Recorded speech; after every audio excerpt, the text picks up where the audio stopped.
தம்பி உதயநிதியினுடைய பிறந்த நாளை கொண்டாடுவதற்கு ஒரு திங்களுக்கு முன்னாலே என்னிடத்தில் தேதி பெற்றிருந்தார் வடசென்னை கிழக்கு மாவட்ட கழகத்தின் செயலாளர், வானமளவு வாஞ்சி என் மீது பொழிகின்ற அறநிலையத்துறை அமைச்சர் சேகர்பாபு. அந்த நிகழ்வில் கடந்த 28ஆம் தேதி கொரட்டூரில் வந்து நான் பேசினேன். அந்த நிகழ்வில்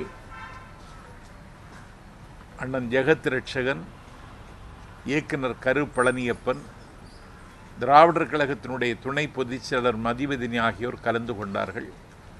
அந்த நிகழ்விலேயே கரு பழனியப்பன் என்னை நக்கல் செய்தார், நையாண்டி புரிந்தார்.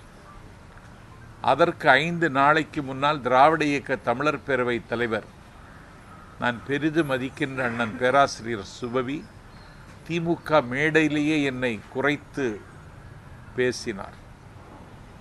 நான் மனதளவில் உடைந்து போனேன். ஏன் இப்படி வசைப்படுகிறார்கள்? நான் அவர்களிடத்தில் ஒன்றும் கேட்கவில்லை. கேட்டாலும் ஒரு சைக்கிள் கூட தரமாட்டார்கள்.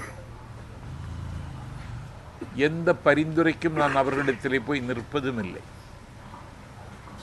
ஏதோ 4 கூட்டங்கள் பேசி என்னுடைய நாட்களை நகர்த்தலாம் என்று பார்த்தால் என்னுடைய வயிற்றில் அடிப்பது மாதிரி என்னுடைய நிகழ்ச்சிகளை ரத்து செய்தது எனக்கு மிகுந்த வலியை தந்தது. 60 வருட நம்பிக்கை. Anand banians and briefs.